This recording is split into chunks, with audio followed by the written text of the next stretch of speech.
Zach Servideo here from Boston Speaks Up, and I'm here with Barbara Fortier, the CEO of Girl Scouts of Eastern Massachusetts. I don't know, for some reason I want to put more emphasis on something there, but it's just Fortier. Barbara Fortier. She'll be 40 forever. And Barbara, great to have you here on Boston Speaks Up. You're the CEO of Girl Scouts of Eastern Massachusetts, and would love to just ground listeners in what you're doing in that role at Girl Scouts of Eastern Mass, and then we can kind of go on a conversation journey from there. Well, thanks, Zach. Thrilled to be here. I always love talking about Girl Scouts, so this is easy. I've been the CEO for 3 years. Prior to that, for almost 20 years, I was the COO. And a CEO left, and I volunteered to help out short term, and boom, that became a permanent thing. Some of the things that we are doing, our number one goal for the last 3 years was to survive the impact of COVID. And I'm happy to say that we have come out of what I would call the more intense period of COVID in really great shape. We're the largest girl serving organization in Eastern Mass. We are the 10th largest Girl Scout organization in the country. So there's a lot going on. We serve 20,000 girls. We have 11,500 volunteers who help us administer Girl Scouting at the local level. And some of the exciting things we're doing now, we've really ramped up our mental health programming as a result of COVID. Not specifically COVID, but we had been looking into mental health issues for a number of years. And it's very hard to give girls Girl Scout leadership experience, which is our forte, when they're dealing with mental illness. So we were really excited to have a pretty great portfolio of programming, training for our volunteers and our staff, and other things that help support and prop up girls as they go through our experience. Great. That's super. That's really good sort of overview. And yeah, you've been and I was going through we went through a bit of a pre-podcast questionnaire together, and it sounds like let's talk a little. I want to get into the journey that you had, where like you initially started out sort of as a board member, and sort of like and then sort of a volunteer, and then kind of evolved into information technology, and then COO, and then CEO. But taking a even bigger step back, and sort of would love to just like where'd you grew up in Massachusetts, so where'd you grow up, and sort of curious how your childhood sort of and the environment you grew up in, like helped set you up to be in a position to sort of instill all these sort of or provide all these opportunities to young girls in the Commonwealth. Yeah, I grew up in Massachusetts in Tewksbury. That's just outside of Lowell, Mass. Probably people know Lowell more than they might know Tewksbury. And I had an extraordinary childhood. My parents were very committed to our well-being. I have a brother and a sister, and they sacrificed a lot in their lives to support us and to provide everything that we needed to follow our dreams. My dad was a blue collar worker. My mom, although he owned his own business, a construction business for many, many years, and my mom was a stay at home mom. We had a really happy childhood. The neighbors and friends called us the Richie Cunningham family from the Happy Days show. I'm sure half of your listeners probably don't remember that, but there was just no drama, and there was a lot of love. And our house was the place that people hung out. My parents loved entertaining or hosting our friends. So it was just really idyllic. And it was wonderful. I learned a lot from my parents. My parents were my first mentors. They worked really hard at what they did, and they were very committed. They also taught me a lot about respect. My mom used to invite the mailman or the milkman. We had a milkman, delivered milk, have a cup of coffee. They really respected people sort of over the whole spectrum and taught that to us. Be mindful of how we treat other people in our universe. That's beautiful. You just reminded me of something I saw like I'm sure I was scrolling Instagram and saw this, but it was like, this is how we used to know where all the neighborhood kids were. And it was a picture of a front yard, and it was just a bunch of bikes. So I imagine that's what your house was like. It's like, oh yeah, everyone, there they are, they're all at the Fortier house. We had a big backyard, and we had the front yard to the backyard slope. So it was sledding in the winter. It was volleyball, Oh, softball yeah. in the summer, and we did ride our bikes. We were restricted to riding on our own little street, so there wasn't much Yeah. excitement there. But yeah, it was C- just It, cool. TV tag, uh, what do you call it? Red Rover, yeah. dodgeball, the whole picture. Sounds like you either probably hosted some good summer cookouts. Well, yeah. Well, my parents owned the largest house of all the other. Father had a lot of brothers and sisters who lived local, Yeah. so by natural selection, most of Yeah. those type of celebrations were at our place. That's so cool. Well, I think it's rather clear how your parents help shape you, and I, we were chatting before, like you were. I keep some of the pictures up of my oldest daughter, although in the pictures behind me, she's the age of my youngest daughter. And yeah, it's important to instill in our children just the importance of kindness and being nice. I literally had a conversation about this morning with my daughter, just like reiterating to her like how she's in first grade and she was talking about like some dynamics at school, and I was just like, yeah, just remember, just you be nice to everyone, and people look at you like a leader, and then other people, maybe not everyone's going to follow, but it's going to have an effect. And it is kind of that simple. And I remember kind of rolling my eyes when I graduated from Boston University because they handed me a book with a smiley face on it. And in the book, and it's called The Power of Nice. And I was like, I got a lot of student loans to pay back. I don't know if Nice is going to pay those loans back. And you know what? Like if you've ever read like The Secret, which I've also read, and like just what goes around comes around. It was just Yep. all these really good anecdotes about people just being good, nice people in their life, and how over time it just so happens it can benefit you in business or in a profession, in a Mhm. career. Um, and yeah, I mean those those simple cliches kind of exist, I guess, for a reason. It's because oftentimes they're true, right? So yeah, I don't know if you want to expand on Yeah, that any more.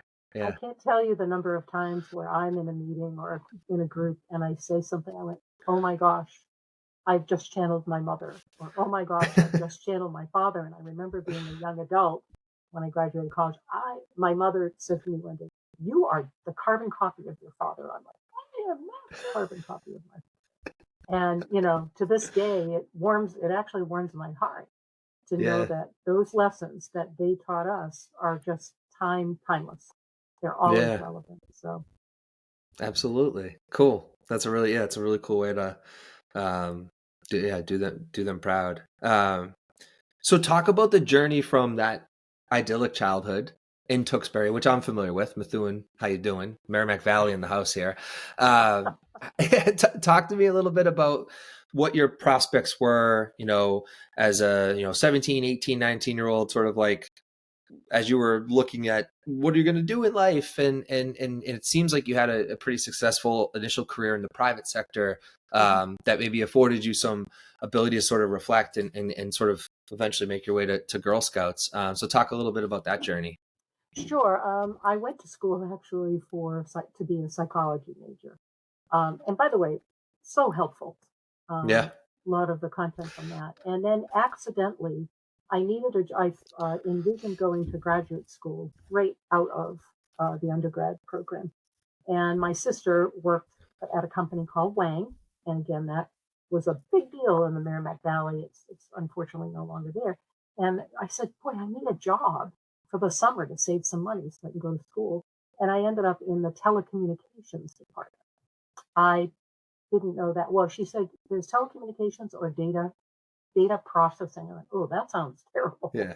So I took Telecommunication sounds more fun. Yeah. All right. Yeah, and Yeah. it was just about the time of the divestiture of Baby Bell, and it was Hmm. really an exciting Oh time. yeah. So, I pushed off school a year. I pushed off school a year, and I spent 10 years at Wang, and Mm, really that was where I got groomed in terms of flipping from being an individual contributor to a manager. So I had several other jobs in the for-profit sector, culminating with a stint at a web hosting company, which was a blast. It was a startup company, and it actually went. It was called Navisite. It was part of a mm, conglomerate called CMGI, which was a large company based out of Andover. And it was exciting. And after the company went public, as does happen, uh, the board was looking for changes in leadership. So I got an opportunity to exit that environment after the going public event. So that did two things. It gave me the opportunity, and I wasn't necessarily fretting about money every night. And I got a call from a friend. I decided I was going to take a couple of years off and explore other things, and said, "Hey, the board of directors of what was called Patriots Trail Girl Scout Council at the time are looking for members." I thought that would be really cool. I never got to be a Girl Scout as a youth, and I have always thought highly of the organization. So I started with the board, and very quickly they knew I was not employed at the time, wanted to know if I would come in and do some IT consulting. So that was, I did. I was happy to help out pro bono. And one day I was giving a presentation on a business process that I had mapped out for them. And the executive director and the assistant executive director said, "You ought to work here." And Mm. I went home and I went, "Oh my gosh, they need so much. They can't pay. They can't do this. They can't do that." Sure, that sounds fun. And so I joined as the chief information officer, and very quickly learned the difference in my web hosting experience was there was no limit to the amount of money that I had available to solve problems or to implement new services. That was diametrically opposed in the nonprofit environment. So I had to tap into some creative genes that I had hoped were there, and do that. And I thought, well, this will be a blast for a couple of years.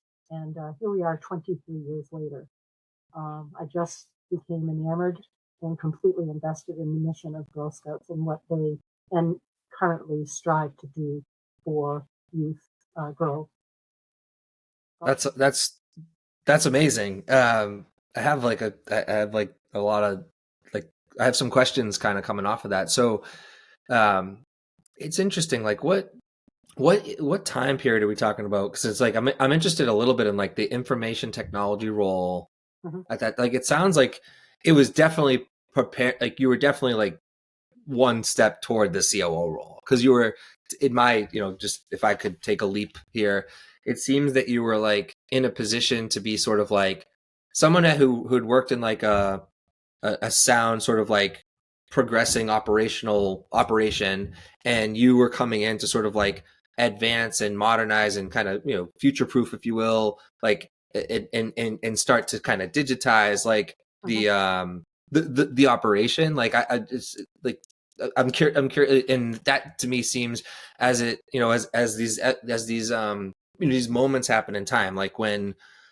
uh, when tablets and smartphones became big in the mid to late 2000s, right? Yeah. Then there was like all these companies and tools, and then like individual like consultants or IT professionals that were like helping companies sort of like make their mobile web. It's like they're like helping helping an organization show up in the world in the right way.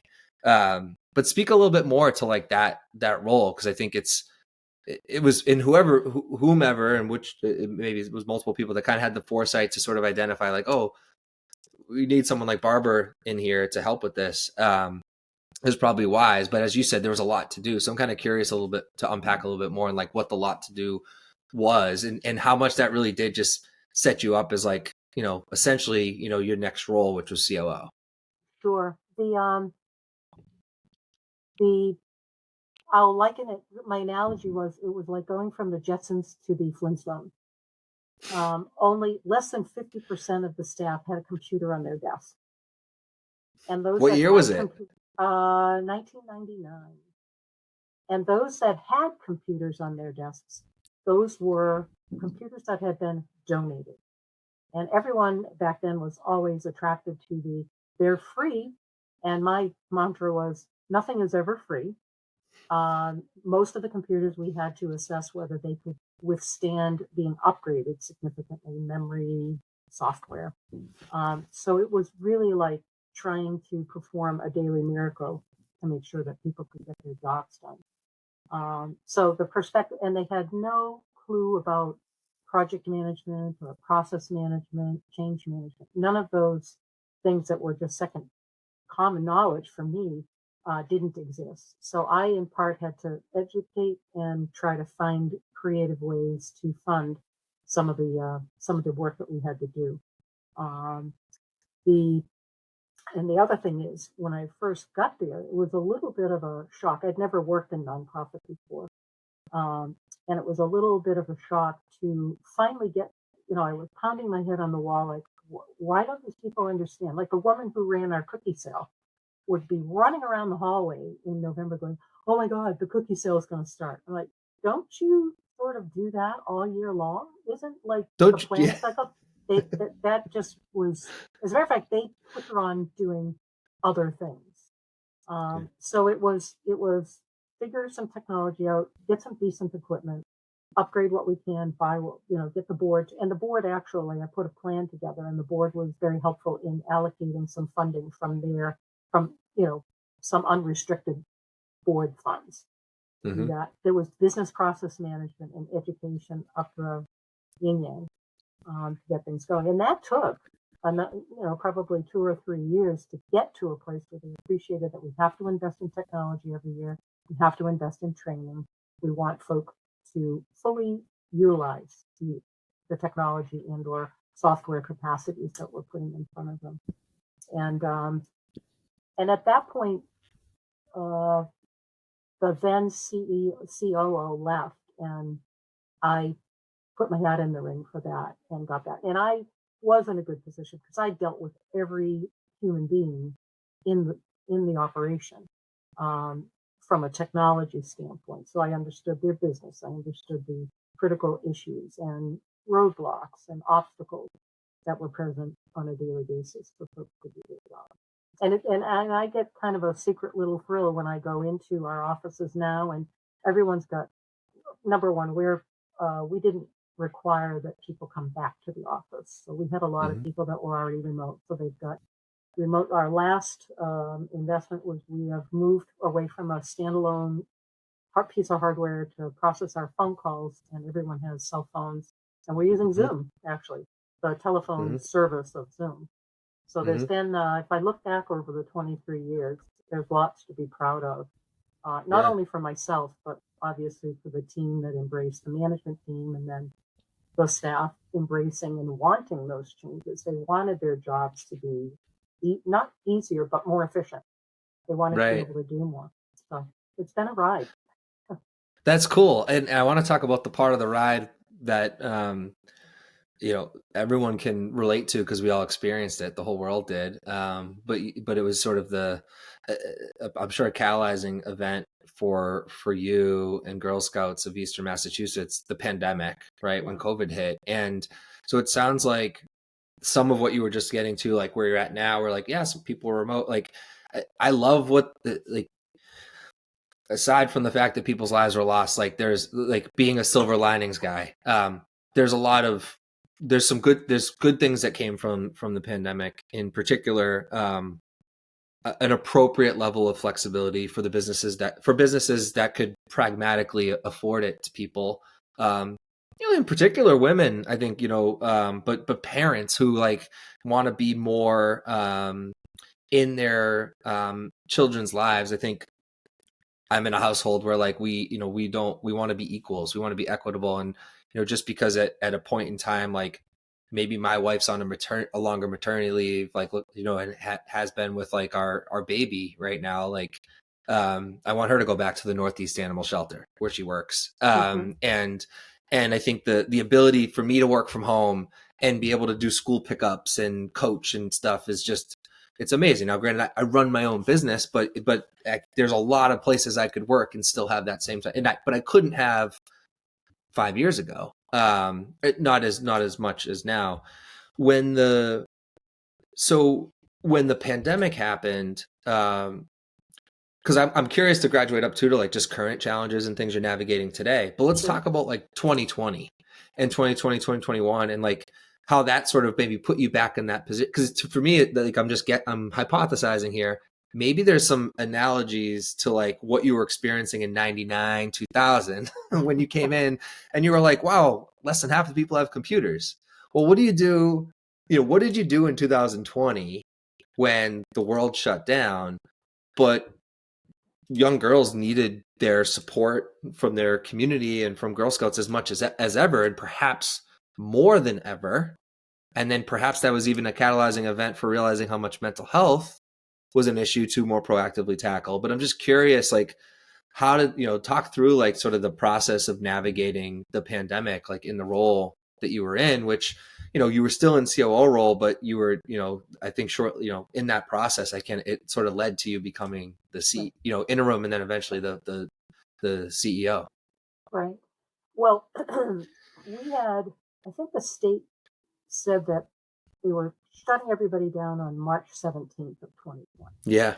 And we already had roughly three-quarters of our staff armed with laptops. Most had cell phones required to do their job. So our director of IT performed a miracle and spun up another 17. Fortunately, we had them. Spun up another 17 laptops to completely mobilize the staff. So that was one piece of it. Get everyone ready Yeah. because for a week or so, that's how naive we were. For a week or so, we're going to be working from home. The second piece of it was far more revolutionary. We had been talking about putting our all of our programmatic content, digitizing it and making it available online. We had a Hmm. little bit here and there, but we just never had, quote unquote, time to do that. Our Sure. programming department mobilized and put our entire catalog of programming online in roughly 2 weeks. And that's about the time when we discovered and we're sort of, this seems like it's going to be a longer investment. So Yeah. between the dedication and commitment of our information technology resources to get everyone ready to go home and the dedication of our staff, their willingness to figure out ways to work at home, we had situations where some staff didn't actually have space in their residence to have Yeah.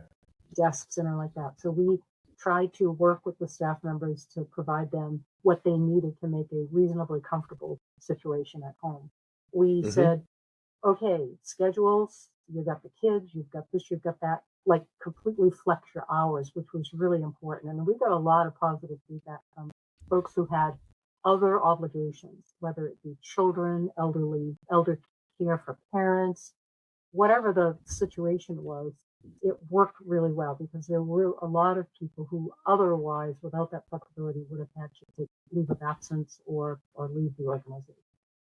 Mm. Um, we did have some of our younger staff. They were scared. Everyone was scared, and we had some attrition because I'm going to go back to mom and dad in Ohio. Yeah. We had some young people who had through the college experience landed in the Boston area, and we were fortunate to have them work. But you can't you have to support that. You have to support what Yeah. they needed to do to take care of their family or their life or themselves.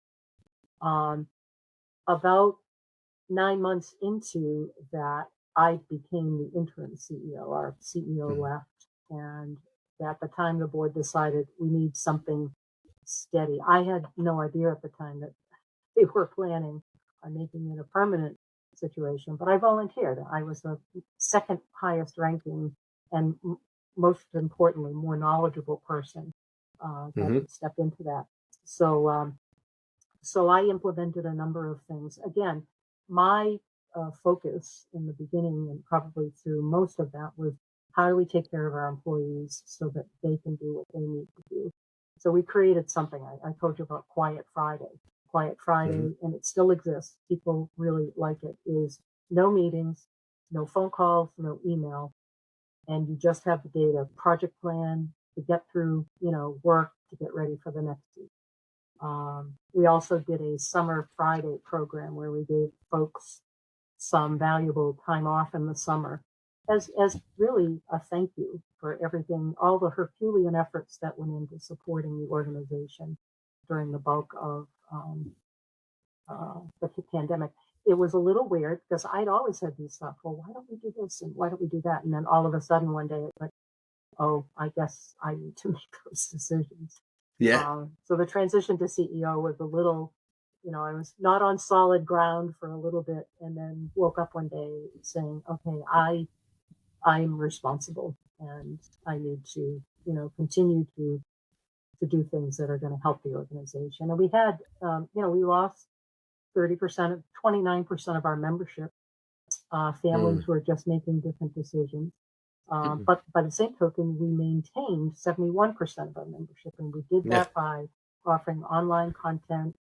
A lot of our volunteers were so great. They would have, if the weather permitted, meetings in the backyard, Yeah. outdoor venues and stuff like that. So it was a unique Yeah. time, and a lot of that carries into today.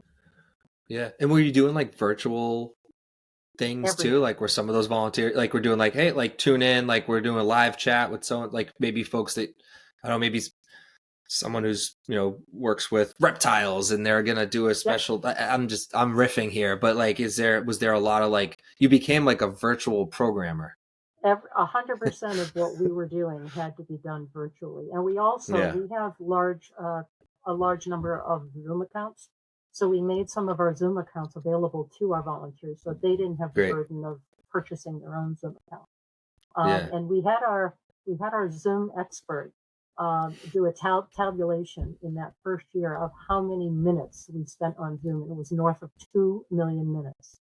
So we lived, breathed, and died by the fact that we were able to have that capacity. And it felt, Wow. in some respects, except for feeling disconnected from either our work teams, our Mm. staff got together in the dead of winter in their winter coats outside in someone's backyard so they could have face to face experiences. But 90%, 90 to 95% of what we did was all virtual. And we still continue to do a lot of that today. It helps us reach people. By the time you drive to one of our locations or somewhere where a program's being held and then have to drive home, that's a 4 or 5 hour commitment. If you have an Hmm. hour and a half session similar to this session, Yeah. then Yeah. offer it on Zoom, and it really allowed our constituency to continue to connect to the Girl Scouts, and it was important. Yeah, I mean, the word accessibility comes to mind. Like in general, like virtual, like it creates more accessibility. So fast forward now to today. Like, would you say like and I'm curious what the percentage breakdowns might be. So it sounds like you have a hybrid offering. Like you're the world is the world is as normal as the world's going to be right now. But it's normal-ish, and and so therefore like we've returned back to these IRL, these in real life kind of situations. But how much is sort of like is Girl Scouts of Eastern Massachusetts kind of like a bigger battered hybrid version of itself now, where it's sort of like, and how much is virtual programming sort of like flanking, complementing a lot of the real world programming and camps and things that you do? Yeah, the virtual world for our constituency is still alive and well. And what we do is when we have programs that were targeted towards smaller groups, we typically that's a more cost effective, more time effective way to do that. So we're still doing that. When we have large gatherings, being in person is real, and we actually didn't do a lot of those large gatherings because it's hard to have two, three, 400 people on a Zoom call and capture their attention and do some of Right. what we need to do. So I would say that we probably still are operating most of that 60% Hmm. virtually, and then where it just plain old makes sense to get everyone back together. And our constituency wanted some touch points and wanted to see people and wanted to share. So it's a nice combination. Um, we're leveling off, and at some point, we're actually trying to move toward larger gatherings or larger programming because it's nice when you can get 400 attendees Yeah. and share some of our messaging, share some of our unique program offerings, our new program offering.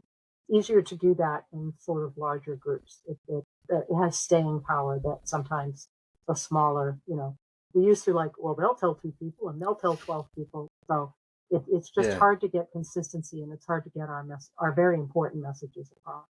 Yeah. So let's talk about some of those important messages and important programming. Like what's some of your sort of like, you know, premier go-to, call it however you would, sort of define it. Like what's some of the key, programs that, and it's the beginning of 2024. Like Yep, it's a great first podcast of the year. Like let's like, we're talking to, um talking to folks that maybe they're older sibling, maybe they have younger siblings, or maybe they have kids, that they're considering getting involved in the Girl Scouts.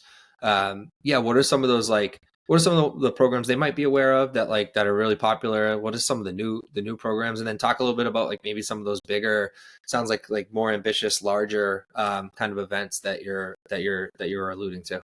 sure. Well, when we're talking to prospective parents or guardians about, you know, Girl Scouting as an option for their youth, um, people always think about Girl Scouting as crafts, cookies, camp.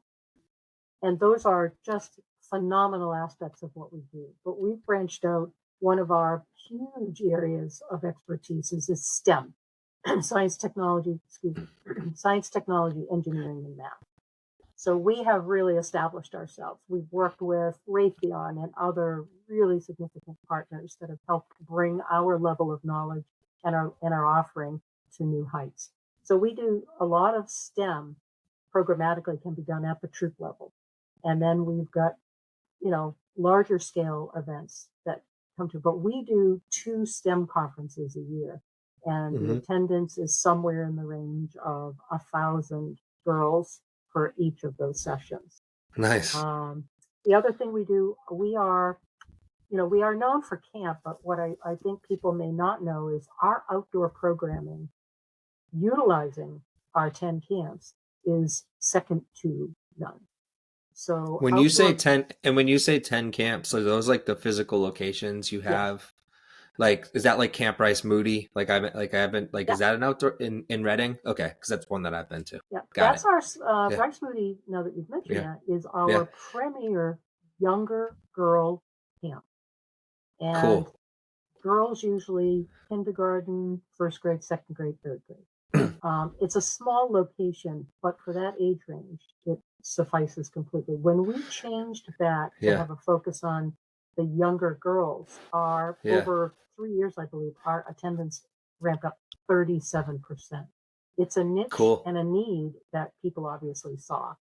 Yeah. But we have 3 camps in New Hampshire, and the rest of the camps are in eastern Massachusetts. Cool. So outdoor programming is a huge part. We do high ropes, low ropes. Uh, Sorry, I just lost my train of thought. But high ropes, low No ropes, worries. Yeah. outdoor cooking, hatchet throwing, archery. Those are all things that are done in the outside. We usually do them on our camp. We don't necessarily like to go to third party locations for those because we want people to see and feel how grand and awesome our properties are. Then we have entrepreneurship. Our biggest entrepreneurship offering is obviously participation in our cookie program. Hmm. That is, we will probably generate something like $12 million in revenue from our cookie program. That's just Hmm. is our council. The cookie program Wow. nationwide is I was gonna nearly ask. That's just wow. Yeah. that's Sorry. What just is it Eastern nationwide? Mass, and across the Wow. nation, it is a $900 million business. So it's Wow. serious stuff. And 2 or 3 of the Girl Scout cookies, I think Thin Mints and Caramel Delight to name 2, are in the top 10 selling cookies in the United States. They're only sold roughly for 3 months, and they're sold by girls versus Oreos, Chips Ahoy, where you can go to anywhere, a gas Yeah. station or a drugstore Yeah. to buy those. So it's a really significant part. But girls learn a lot of skills, communications, money management, business acumen. Those are skills that they learn, and I've witnessed it firsthand with members of my own family, as well as with all the girls that I've encountered. So entrepreneurship is very key. And then life skills, just basic life skills. which are skills I remember taking home ec or shop or really things in high school that were designed to give a student life skills, and just Hmm. those don't necessarily exist anymore. Um, Yeah. so those are the four pillars of what we call the umbrella of the Girl Scout leadership experience, and that's what we're in this game for. We are the preeminent player in that space, and That we want every girl who wants to develop those skills to have that opportunity. So when we're out talking to prospective parents and guardians, that's what we're talking about.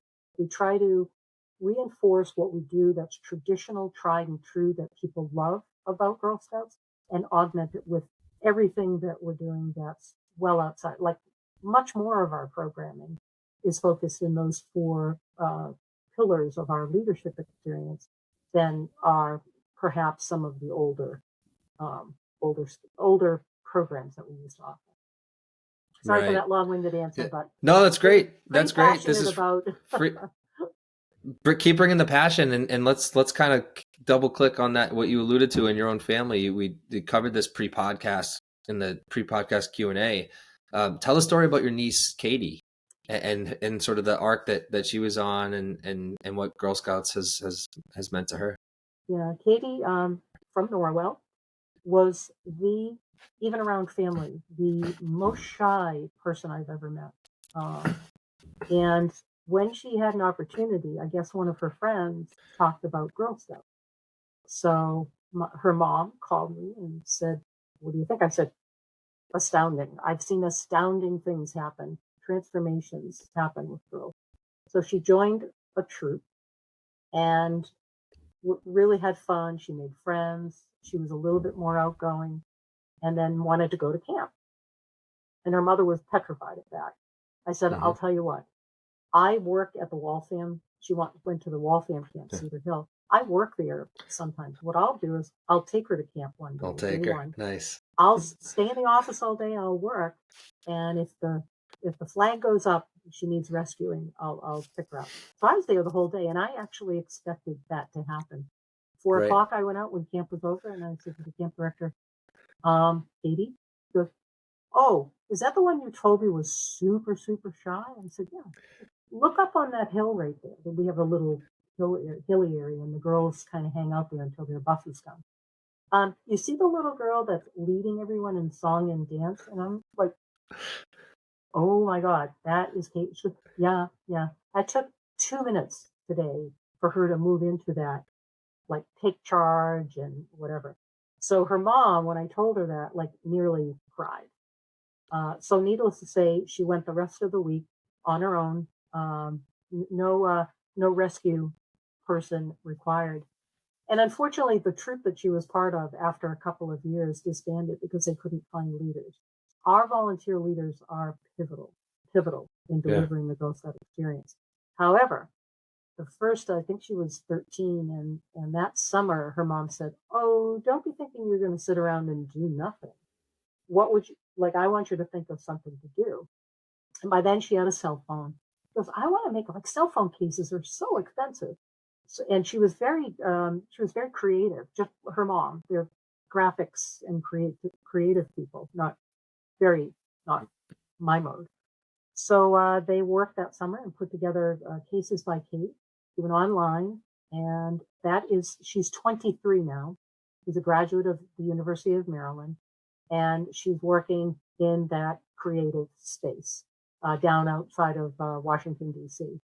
But that business is still intact. She's sold in 80 countries and has made tens of thousands of dollars doing That's so both cool. both she and her mom credit her very limit. I mean, it doesn't you don't have to have a 12-year experience in Girl Scouts to Yeah. get the benefit. So she was in Girl Scouts roughly 2.5 years. Yeah. Um, and they both attribute her ability. That's when the light switch went on. Yeah. And they both give a high regard and attribute her success to her experience in Yeah. Girl Scouts. And that story happens every day in That's every beautiful. community that we serve, and it's Yeah. just so Yeah. empowering. And Well, it well, gives me the goosies. And it makes me feel so satisfied and happy that personally that I decided to take this ride, to the fullest extent. So thanks, Yeah, Rob. it's a purposeful pursuit and ride you've been on. Like one kind of element of relating to this and sort of a follow-up question. Like I coach she's now 6 year old in soccer, but I have been for like, it seems like 4 seasons now. I think we started at 4 years old and it was like co-ed and co-ed, like at Yeah. 4, at 5. And then when she got to first grade, which was just this past fall, it's first and second grade girls together. Um, her and like her friend Quinn, like I coach with Quinn's dad, like but Mila and Quinn, like and a lot of the girls, they the leaps they took from kindergarten to first grade in soccer, just being amongst themselves, being amongst fellow girls were huge. And then like there's some second grade girls that we call them the ringers. They're like unbelievable. And I was talking to one of the parents, and I'm like, wow, your daughter's like we have a hard time hiding her on the field because she just keeps scoring goals. And like you should like, yeah, like 2 years ago we weren't sure if she was going to play, and then first grade like she felt more comfortable and she was good, and then she's just like blossoming. And so that's a bit of anecdotal kind of experience of mine when like sort of like you kind of get these lovely young um humans, but young girls just together in safe space to sort of like develop and grow and learn. um, I'm curious, like based on the experience with Katie, but the very many experiences that you're familiar with over your long career with Girl Scouts, what's a little bit of the why, your informed why, as to why the Girl Scouts environment is so conducive to helping girls become young women that have the confidence to go out and thrive and do all the things that they can accomplish in the world, like graduate from the University of Maryland, get have a job, but also have a side hustle making tens of thousands of dollars. Like what do you attribute that to? Well, first of all, there's plenty of research that suggests that boys and girls learn differently, and they Mm-hmm. also emotionally mature in different ways. Mm-hmm. Boys, there's a lot of competition when they involve themselves in sports and like that. It's very competitive. Girls can get there, but typically a girl's competitive spirit is more about her team. And Mm-hmm. so, based Mm-hmm. on the differences the learning styles, and just the emotional development, we offer safe haven. So, first and foremost, the thing that we tell prospective parents and guardians is this can be a safe place where a girl can experiment and develop her courage, confidence, and character without being judged, being 100% supported. And and by the way, the same is true for boys.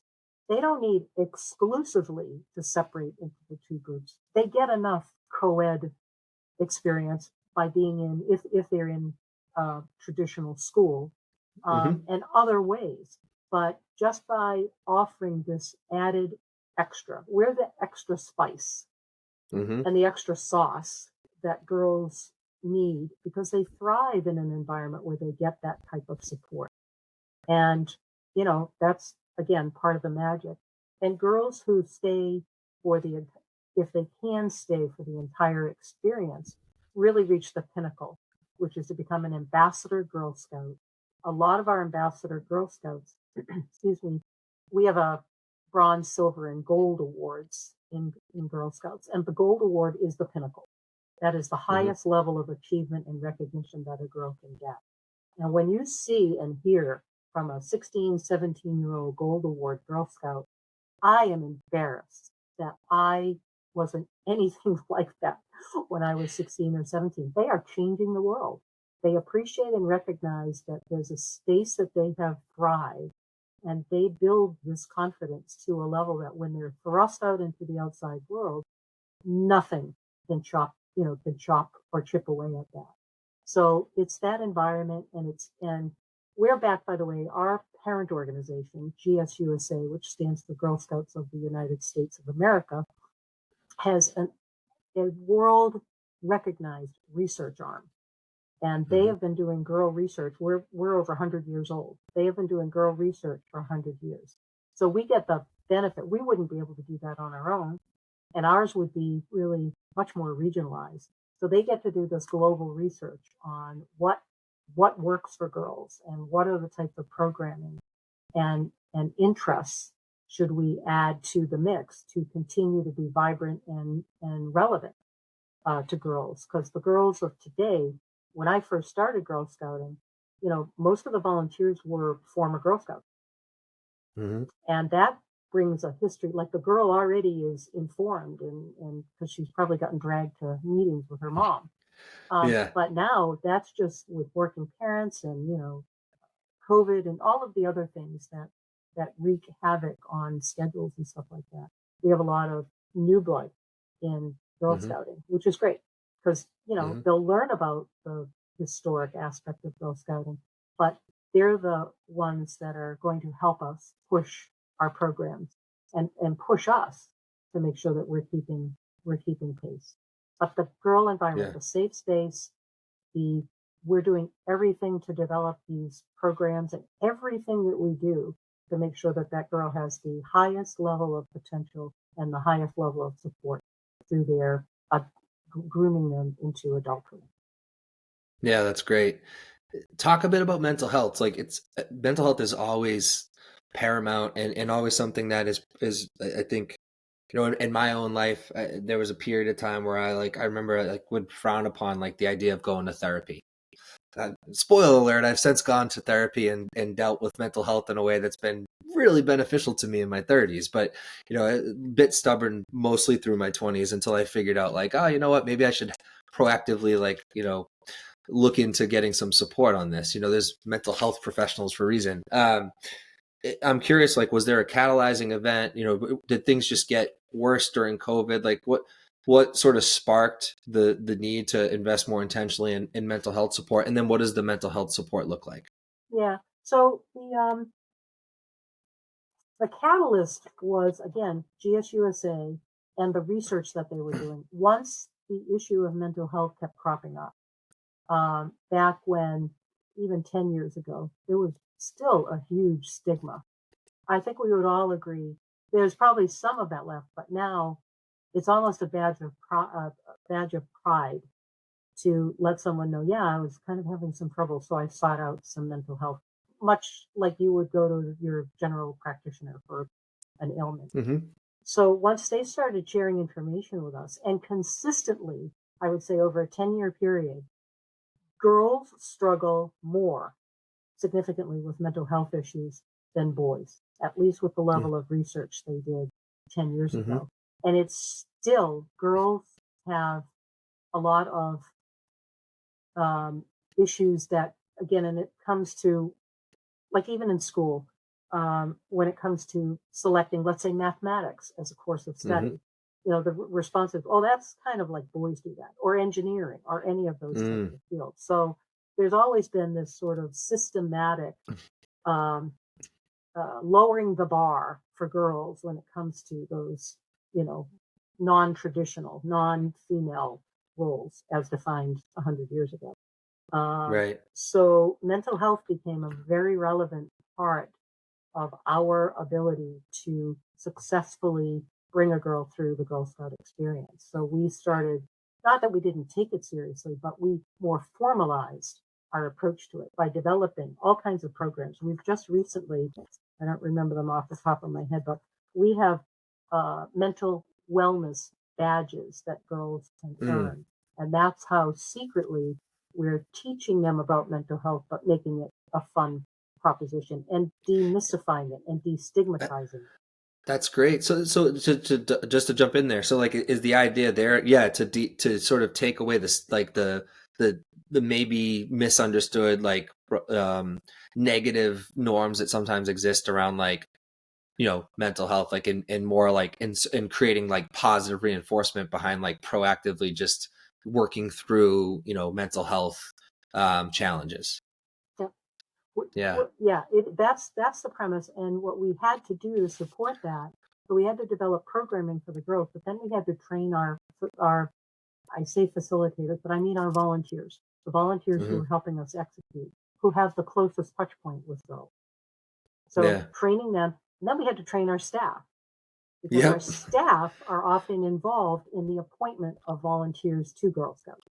So Hmm. you can raise your hand and say, I want to be a volunteer for Girl Scouts, but then there's a process that you have to go through so that we're comfortable that you'll subscribe to the mission, you'll subscribe to the to the I'll call it gateway of Hmm. things that you need to do to be a fully fledged supportive member. Um, and as evidence, once a year, our senior any girl who pursues her gold award, there's usually a ceremony in May to celebrate the girls. This past May, we had 63 girls achieve their gold award. Only, and just for reference, in the whole of the United States, less than 3% of girls earn their gold award. It's a Mm. really arduous process, and you've got to pretty much be committed. And it's commitment to that at a time where they're applying for college. They might be working. It's challenging. So anyway, 60 girls, 25 of they come up with um, a problem they want to solve Okay. or an idea that they want to spread the news on. 25 of the projects that were presented were on mental health. And most Mm. of the girls were brave enough to use their own experience to help the audience or to help the folks that are looking at these awards and looking at the result of these awards as a Hell way yeah. to introduce the topic. Like, I went through mental health issues and here's what I'm Yeah. doing about it. They've made educational programs that are supported in schools, and a whole host of things. But when the pendulum has swung that girls feel confident enough to talk about something which in our entire society has pretty much been Yeah. stymied. We never used to talk about those things. And I would Yeah. say the silver lining of COVID is it brought it to a level where we can no longer, not just Girl Scouts, the world can no longer ignore the mental health issues that were created and for a lot of people still exist as a result of COVID. It's hard to Yeah. get a mental health appointment. That's how Yeah. busy the folks in that profession are. So Yeah. I'm uh I'm thinking Brene Brown right now. I'm thinking of my Brene Brown parenting manifesto. I'm thinking about her TED talk on vulnerability. And it's important, like what Girl Scouts offers is a safe space, because within a safe space, our ability to you know be vulnerable in a safe space mhm, it's honoring it's honoring ourselves and the challenges that we may face, but like and it puts a opportunity, or creates an opportunity for like the community that we're safe within to sort of like see us for who we are, and also like help support us and bring us forward. So um vulnerability is the word that comes to mind, and Brene Brown of course comes to mind when I think about vulnerability. So that's really beautiful. And that the mental health sort of focus and initiative, just to me it seems like it seems like you probably naturally supported and positively benefited the mental health of so many young girls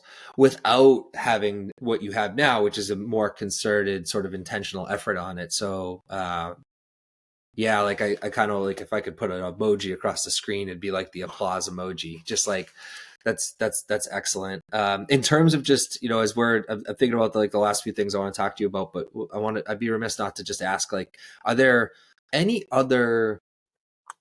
It's interesting because like you kind of put.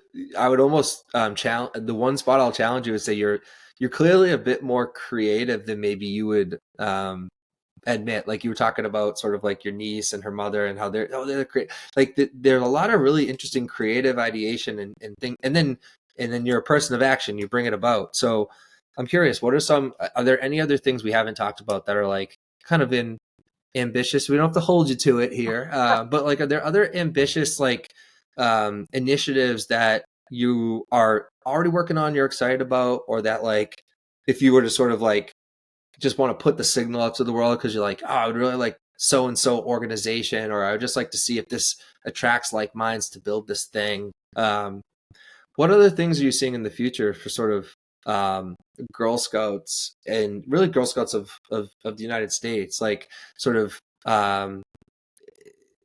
reaching its grandest potential, you Hmm. know, as not just a haven for girls to sort of um, you know, develop, but as really a place for eventually young women to come into the workforce and to come into the world and just uh, give the world a collective um, Boost. sort of the collective change that we more so need when women find themselves in positions of power. Just it's overall a good thing. I have a company I'm working with right now, and they have a lot, you know, that they could benefit from more women in the executive leadership team, and I'm like fighting right now hard to support some female candidates, and it's just like I'm like, and someone asked me like, oh, like you're really passionate about this. I'm like, yeah, because generally speaking, like, like guys come in with their egos and they wave them around and like things are less efficient. It's just chaotic. I'm like, I don't know. I've just had a lot of success with like female C-suite. So I just like to see some more. And so, you know, convoluted question, I guess, but like, what else are you excited about? Cause I just see like, you know, if I'm sitting, you know, I'm putting my comms consultant, you know, consulting hat on, like, I love the appropriate sort of like proactive kind of offensive you've been on it. The op-ed in the Boston Business Journal, like you're out there, and you know, I just think for like the future, like I'm talking like 20, you know, 20, I'm talking like the future my daughters, you know, will be adult, you know, young adults in. Like I'm hopeful that more women will be in positions of power, increasingly at companies that are addressing climate change and the things that really matter, so that our generations from now will be good. And Girl Scouts has a truly is like a really is like a linchpin in that narrative. Hmm. And so yeah, so just I don't know if you want to riff off that at all with some of the other ideas and things that you have, or just in general, just kind of I don't know, support the notion that like, you know,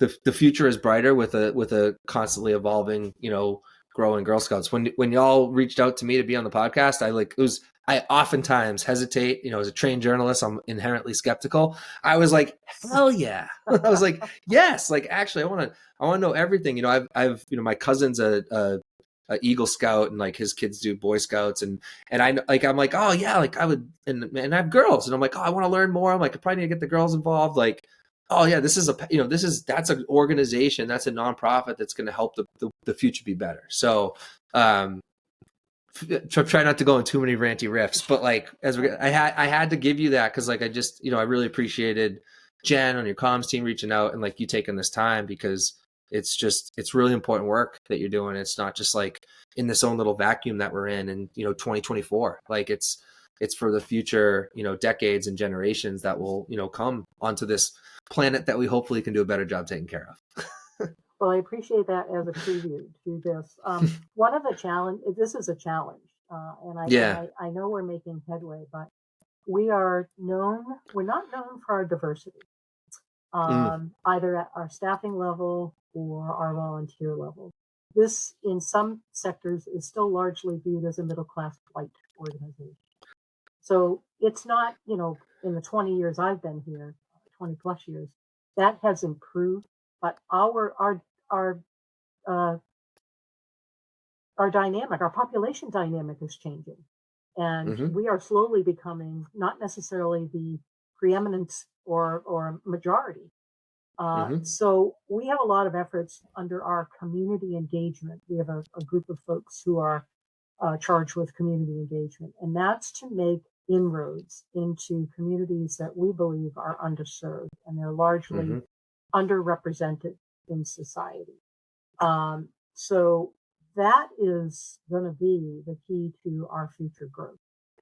Um, we can continue to, you know, and it would be against our long-term success to stop taking largely white population in. We do a good job there, but the potential to grow Girl Scouting so that again every girl has this opportunity is to tackle that, both Hmm. in our staffing as well as in our volunteer corps, because our girl diversity right now we don't look the same as our the level of girl diversity that we have achieved. But we've got to do better than that because there's huge populations. Again, when I come back to where else are they going to get this type of an experience? It doesn't happen Hmm. necessarily in school. And the school experience, depending on where you live, like it or not, is different. So this is one experience that is consistent and should be offered. So we will continue to partner. We have a lot of partnerships with housing authorities and community groups that are helping us make inroads to that. And that's Hmm. gonna it's a marathon. It's not Yeah. something I wish, snap our fingers and make significant headway there. So that is something I'm excited about, though, because we have an amazing director of our community engagement efforts, and she has just Cool. her brain is popping open with ideas on how to gain access, and entrench ourselves. But one thing we're doing is we are buying a van, kind of a Winnebago Yeah. type thing, and we're going to Yeah. trick it out as a mobile STEM unit because Love it. in some of those communities, it's not about inviting them to meet us where we are. Yeah. It's getting our act Mm. together and going where they are. Because if we Yep. can bring that powerful a representation into those communities, we're going to be able to tap. And there's language barriers. Yeah. There's 100 barriers, but we're chipping away at them. A lot of our material now is printed in, I believe we're up to 5 different languages. Hmm. But you say, oh, our materials in Spanish. Do you know how many different iterations of Spanish there are in just the Boston Mm. nucleus area? Tons. So we Yeah. have a lot of work to do, but I'm really excited that we are making Yeah. inroads and we will get there. And Yeah. that's not just our council dealing with that. All around Breaking the that country. Yeah. stereotype is everyone's job. Yeah. So I'm excited about that, and I'm excited about like there is no barrier to how far we'll stretch and reach to diversify our programming and Hmm. add more to it. Our STEM program, like when I think 5 years ago, what our STEM programming is to what it is today, it's like I can't even compare. So Yeah. and STEM is limitless, and Yeah. when we can work with all of the partners that we have reached out to um, and make things happen. So I would say that's probably our most significant challenge and Yeah. opportunity. That's yeah, right. In any challenge, there is opportunity, and I appreciate you being a bit vulnerable there, and like sort of sharing that sort of that diversity element is something it's in solving that issue and becoming more representative of this like very multicultural population that we have in the United States will ultimately benefit Girl Scouts tremendously because it won't only mean like more number because it's more like the good majority of people are black and brown and all Yep. sorts of different races. So yeah, numbers will be great, but also like then just imagine there's all these extra cultural diversity kind of positive impacts from um, you know young girls getting to be around people girls from different cultures for um, yeah, that's just like one of the things even for us as parents was important. Like raise our kid in a public school. Like we were looking at Salem and Beverly. Like that's where we ended up moving to. Like it's a bit more diverse. It's not like my wife's from Lawrence. Like she's half her dad's Puerto Rican, and like we're like we like the idea of just raising our daughters. Like they are Hispanic, and like we want to raise them like where there's like a good cultural sort of surrounding. And I think we're talking about the same thing. Talking about as a parent, you're talking about as sort of like the CEO of Girl Scouts of Eastern Mass. I think that's very, appropriately woke of you, if I were to put it in my cool millennial terms. And I guess to segue off of that and kind of get to the final question that I'd like to ask everyone, share with listeners and readers who will read this too, your challenge to them and sort of what they can do. What's the one challenge you want to put out to folks? Well, I would like to put a challenge out that everybody seek out a girl, whether it's a family member or a friend or a neighbor. Seek out a girl and talk to them. Learn about what they're doing. find out if they are ripe for an opportunity like the Girl Scouts. From my perspective, every girl, if she wants to, is right for the experience of, with Girl Scouts.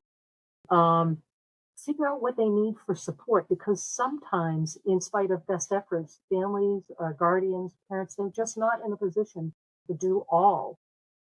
So augment that. Mentor, be a mentor. Um, because what a girl, I'm a baby boomer. You're a millennial. What we went through growing up, we had a lot of decisions to make and challenges. Today's girls, it's a completely different environment. There's so many Hmm. challenges and key decisions that they will make, either they or working in conjunction with a family member will make that are going to change the course of their life. So be part Yeah. of that. There is absolutely, and I'm talking to you from my heart, from my own experience, there is nothing more rewarding on this planet for me. I'm not going to get emotional here, but there's nothing more rewarding than seeing a girl mature and have the benefit of this experience. It leads to better job. It leads to maybe expanding their vision of what career opportunities are out in front of them. It Hmm. There's nothing but the experience is great, but the impactfulness of the experience carries into adulthood. When I talk to Yeah. women, it, you know, business women, and they say, "Oh, I was a Girl Scout." They almost always say, "And that changed the course of my life." So I Hell want yeah. every girl to have every opportunity to have a life, but it takes a village. And it's not just the Yeah. parents, and it's maybe not Does just their take a teachers village. in school. It's not just Yeah. Girl Scout troop leaders. It's building a system of support for girls. And Yeah. you can be, Yeah. whether you have children or not. I don't have children. Um, Whether you have children or not, there are girls in your life that you will be a significant supporter of, and you will help define what their pathways are going forward. So, Beautifully said. That's going to be like I do these little notes in my notebook while we talk, and that your challenge and your rip there's that's going to be one of the highlight video clips that we're going to have to create for this campaign. We'll create a co-branded one with Girl Scouts of Eastern Mass for you and the team. Barbara, this has been an absolute pleasure getting to know you here today. I'm excited for folks and the listeners to get to know you as well when we get this out in the next couple weeks. And yeah, thanks for being my first guest of 2024. I haven't interviewed anyone for a bit of time, and thanks for bearing with me through some convoluted, long-winded questions. But you've just been a great, gracious guest. Thank you for all the time, and thank you for the work you're doing. Ultimately, and let's stay in touch. I've made it my business to get involved in a lot and discover a lot of cool organizations in Massachusetts, really, that there could be some really interesting collaboration with between them and Girl Scouts. Like one that comes to mind, and maybe at some point even connects with that community kind of leader of yours that's doing all the community building efforts. Like I have friends in Lawrence that have a group called Tech for Hood that's doing like after school computer science STEM stuff for all kids, and there's all these like disparate pockets of things kind of happening, and you're talking you're near Lowell, we're yeah. talking Lawrence, we're talking very very diverse multicultural communities, and just I'm excited to see what continues to come from Girl Scouts, and who knows, maybe in the future I have my own aspirations of having kind of like a Boston Speaks Up sort of summit where I bring a lot of people together because there's a lot of like minds. So I'll certainly keep you posted on that.